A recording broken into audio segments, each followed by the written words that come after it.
Halo guys, sampai jumpa lagi nih. Kok sampai jumpa sih? Halo guys, kita berjumpa lagi nih di channel Conspiracious, Konspirasi Weird.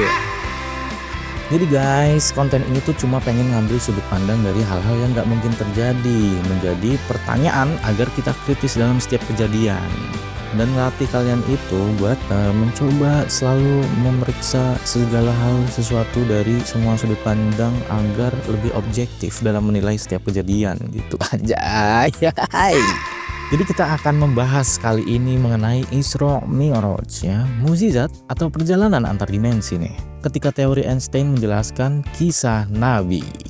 Jadi coba bayangin gini, kalau kalian tidur malam-malam terus pas bangun tiba-tiba udah naik ke langit ke-7, ketemu Nabi, nerima wahyu dan balik lagi sebelum ayam sempat berkokok. Nah gimana nih kalau kita telusuri secara sains, bisa dijelasin nggak nih? Jadi ini beneran kisah yang diyakini jutaan umat muslim ya, Isra Mi'raj, sebuah perjalanan yang begitu sakral. Dan yang lebih mind blowingnya tuh ini semua terjadi dalam waktu satu malam. Ada sih sekarang yang terjadi dalam waktu satu malam. Rapat RUU. Jadi pertanyaannya, mungkinkah kisah ini dijelaskan lewat sains modern kayak relativitas waktu, wormhole, atau dimensi lain? Mari kita cocokologiin dengan teorinya Einstein. Kita mengenal dulu nih apa itu Isra Mi'raj. Ya, secara garis besar Isra Mi'raj itu dibagi dua. Ada Isra, perjalanan Nabi Muhammad dari Masjidil Haram ke Masjidil Aqsa. Ada juga Mi'raj, naik dari Masjidil Aqsa ke langit ke-7, ketemu nabi-nabi terdahulu sampai ke Sidratul Muntaha. Dan semua itu kejadian dalam waktu satu malam. Sekarang kalian bayangin kalau kalian naik MRT dari Jakarta ke Bogor, terus begitu sampai di Bogor ada nih jalan kosmik yang langsung menuju ke ujung alam semesta. Kayak portal yang nganter Thor dari Asgard ke bumi gitu dan balik lagi dalam waktu sahur. Impossible? Wait a second. Waduh, tunggu sebentar. Kita masuk nih ke dunianya Einstein. Albert Einstein ngenalin dua teori besar, yaitu relativitas khusus pada tahun 1905 dan relativitas umum pada 1915. Intinya, dalam relativitas khusus, waktu berjalan lebih lambat bagi objek yang bergerak mendekati kecepatan cahaya. Dan dalam relativitas umum, waktu juga bisa melambat kalau kalian berada di dekat medan gravitasi yang sangat kuat. Fenomena ini disebut time dilation atau dilatasi waktu. Contohnya kayak di film Interstellar di tahun 2014, disutradarai oleh Christopher Nolan dan dikonsultasikan langsung ke fisikawan Kip Thorne, pemenang Nobel Fisika pada tahun 2017. Di sana, tokoh utama mendarat di planet dekat lubang hitam bernama Gargantua. Gravitasi supermasif bikin waktu di planet itu jauh lebih lambat dibanding di bumi. 1 jam di sana sama dengan 7 tahun di bumi. Tapi tunggu dulu. Dalam kasus Isra Mi'raj kelihatannya kebalikannya ya. Kalau di Interstellar waktu di luar bumi terasa melambat dan waktu di bumi terasa cepat, maka dalam kisah Nabi waktu di luar sana terasa cepat padahal di bumi baru berjalan 1 malam saja. Ini menarik banget nih, karena menurut teori relativitas simultanitas dalam relativitas khusus, tidak ada waktu universal yang berlaku sama di seluruh alam semesta. Jadi, siapa yang jadi patokan waktu nih? Apakah Nabi yang naik ke langit atau umat yang tinggal di bumi? Ini akan menentukan sudut pandang. Jadi, menurut teori proper time atau waktu lokal yang dikenalkan dalam fisika relativistik, waktu yang dialami seseorang sangat tergantung pada jalur yang dia tempuh dalam ruang waktu. Jadi walaupun Nabi menjalani perjalanan yang penuh pengalaman dan mungkin memakan waktu panjang secara subjektif, di bumi bisa tetap terasa singkat. Menurut fisikawan Brian Greene dalam bukunya The Fabric of Cosmos pada tahun 2004, waktu itu seperti sungai, bisa mengalir berbeda tergantung tempat dan kecepatannya. Jadi secara teori, Nabi bisa berada dalam aliran waktu berbeda saat melakukan perjalanan Mi'raj dan saat kembali. Waktu di bumi nyaris nggak bergeser sama sekali. Makanya teori ini bukan cuma cocokologi, secara fisika modern itu valid.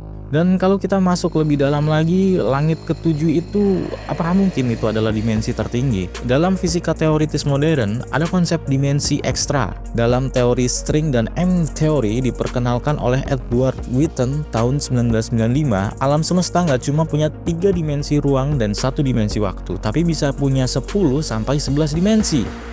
Kalau kita anggap langit pertama sampai ketujuh sebagai level dimensi atau lapisan eksistensi yang berbeda, maka bisa aja yang disebut langit ketujuh adalah dimensi tertinggi, tempat dimana hukum fisika udah nggak berlaku. Mungkin tempat itu dimana realitas spiritual dan fisikal bertemu ya. Dalam teori bulk dalam fisika brain kosmologi oleh Lisa Randall dan Raman Sandrum tahun 1999, ini baru ya berarti ya.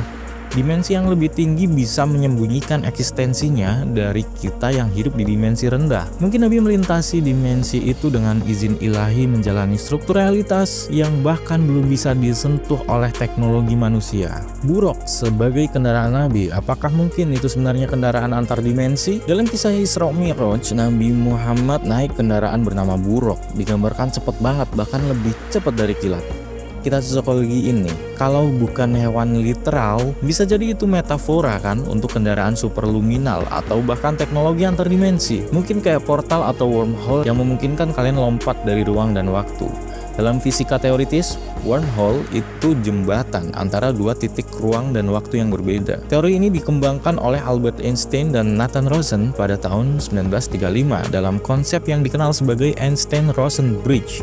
Secara sistematis ini mungkin dan dalam konteks spiritual bisa banget dipahami sebagai jalan khusus yang dibuka Tuhan buat hambanya yang terpilih. Islam sendiri ngasih clue soal waktu itu relatif. Pada surat Al-Hajj ayat 47 disebutkan bahwa sesungguhnya sehari di sisi Tuhanmu seperti 1000 tahun menurut perhitunganmu. Atau di surat Al-Ma'arij ayat 4, malaikat dan ruh naik kepadanya dalam sehari yang kadarnya 50.000 tahun. Jadi Al-Quran udah duluan bahas relativitas waktu ribuan tahun sebelum Einstein lulus kuliah. Ini makin memperkuat kemungkinan kalau Isra Mi'raj bisa melibatkan dimensi waktu yang fleksibel sesuai konteks kosmis. Sekarang adalah kita bukan mau merasionalisasi mukjizat sampai jadi kayak fiksi ilmiah biasa, tapi kita juga nggak mau ngecap itu mah cuma khayalan orang zaman dulu. Yang kita lakuin adalah menggunakan tools sains modern buat lihat bahwa mukjizat bukan berarti irasional.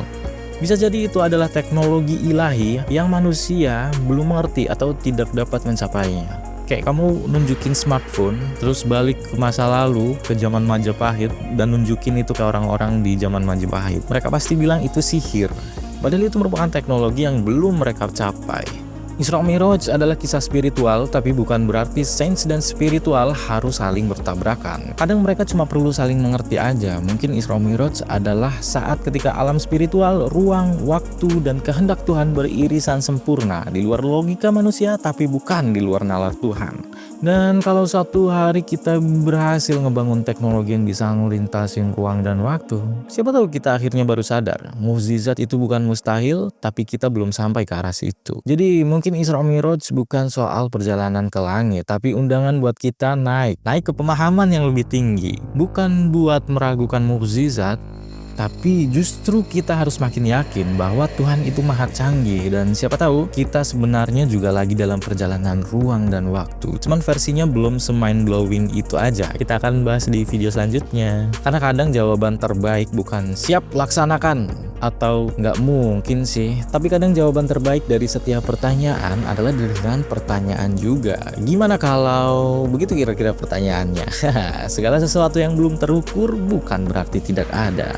Kalau kamu ngerasa konten ini kayak bikin kamu mikir lebih jauh, like biar algoritma tahu kamu doyan mikir, atau tulis komentar kasih pendapat kamu, bahkan cocokologiin sendiri nih.